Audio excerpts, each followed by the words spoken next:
Hello, ഈയിടെ ട്രിവാൻഡ്രത്തൊക്കെ പോയെന്ന് പറയുന്നത് നേരാണോ? തിരുവനന്തപുരത്തൊക്കെ പോയെന്ന് പറയുന്നത് കേട്ട് നേരാണോ? എന്റെ പ്രസാദല്ലേ വിളിക്കുന്നേ? ആ അതെ. ആ പോയി കുഞ്ഞ്, ഞങ്ങൾക്ക് പോയി. എങ്ങനെ പോയി? എന്റെ പൊന്നു മോനെ, ഞാൻ ആദ്യം പറഞ്ഞു ഇതിലെ പ്ലെയിൻ വരും, അന്നേരം കൈ കാണിച്ചാൽ മതി, ഭക്ഷണം ഇട്ട് വരുമെന്ന് പറഞ്ഞു. ഞങ്ങൾക്ക് ഇവിടെ ഗ്യാസും എല്ലാം തീർന്നായിരുന്നു, എടുത്തതൊന്നും ഒരു മാർഗവും ഇല്ലായിരുന്നു. ഞങ്ങള് വിശന്നിരിക്കുവായിരുന്നു. ഞങ്ങൾ കൈ പൊക്കി ആ മനുഷ്യൻ ഇത് കാണിച്ചാ തുണി പൊക്കി കുളിച്ചോണ്ടിരിക്കുവായിരുന്നു. അവരത് താത്തപ്പം ഒരേണി പോലെ സാധനം താത്തച്ച് തൊട്ടി പോണം. പിന്നെ ഓർത്തെ അവര് പറഞ്ഞു അതിലോട്ട് കയറാൻ പറഞ്ഞു. ഒരു കൂറച്ചൊക്കെ ഇട്ട് ഇവിടെ നിൽക്കുക അങ്ങനെ വീടിക്ക് പോകാനായിട്ട്. അവര് പറഞ്ഞ ചട്ടിയൊന്നും ഇട്ടിട്ടില്ലെന്നാ ഇങ്ങനോട് പറഞ്ഞ അതിലോട്ട് കയറി. ഇങ്ങനെ ഓർക്ക് ഭക്ഷണം മേടിച്ചോണ്ട് വരാൻ.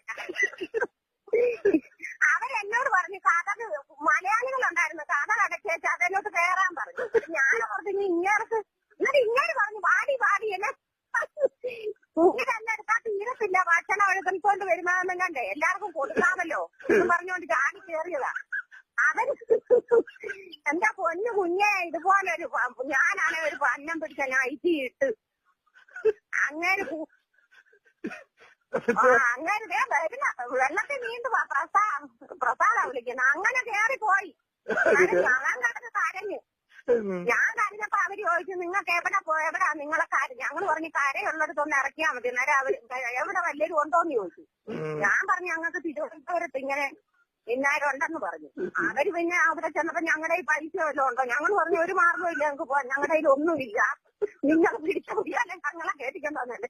പിന്നെ അവരുടെ വണ്ടിയെ ശിവരാജന്റെ വീട്ടിൽ കൊണ്ടിറക്കി. ഞങ്ങൾ പറഞ്ഞു കൊടുത്തു. എന്റെ പൊന്നൂറിനെ അങ്ങനെ ഒരു അബദ്ധം പറ്റി.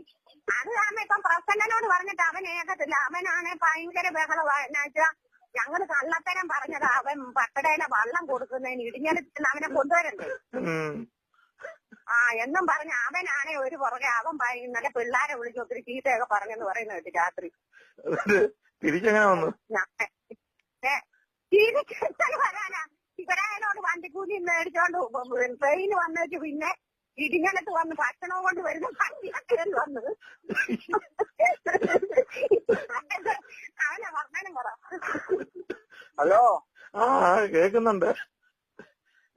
പിന്നെ നിങ്ങൾ മാത്രം പ്ലെയിനൊക്കെ അറിയാം, ഞാനും കയറുണ്ട്.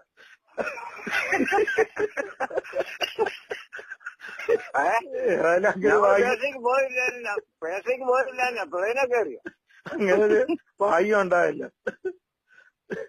അതെ. ഒരു ഭക്ഷണം ഒന്നും തന്നില്ല അവര്?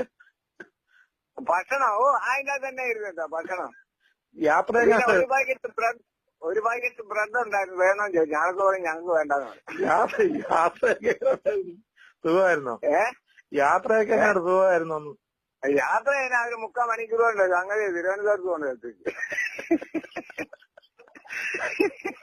അവിടെ നിൽക്കുന്ന പിള്ളേരെ ഞാൻ ഏതാണ്ട് കരിവറിന്റെ മുണ്ടും അളിഞ്ഞ വീട്ടിൽ നിൽക്കുന്ന എന്നെ അവളും അതുപോലെ ആയിരുന്നു. അത് കാരണം സന്ധ്യയുടെ വീട്ടിലോട്ട് ഞങ്ങൾ പോയില്ല.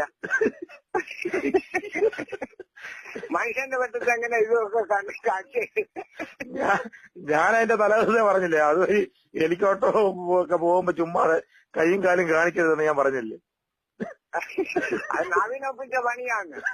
നവീൻ പറഞ്ഞ പപ്പ അത് ആഹാരമൊക്കെ ഇട്ട് വരും, അവര് താഴോട്ട് ഇറക്കി തരും, നമ്മൾ എടുക്കാൻ മതി എന്നൊക്കെ പറഞ്ഞ. അങ്ങനെ വരുമ്പോ ഞാൻ വെള്ളം ഊന്ന വലിയ കരിക്കോളിന്റെ മുമ്പിന് ഒരു വെള്ളത്തിനും കെട്ടി ഒറ്റ കാണില്ല, അത് താന്ന് വരികയല്ലേ.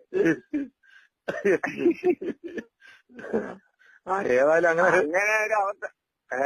അബദ്ധമൊന്നുമല്ല. ഇല്ലാണ്ട് രണ്ടുപേരും കൂടെ ഫ്ലൈറ്റിലൊക്കെ കയറിയില്ലേ?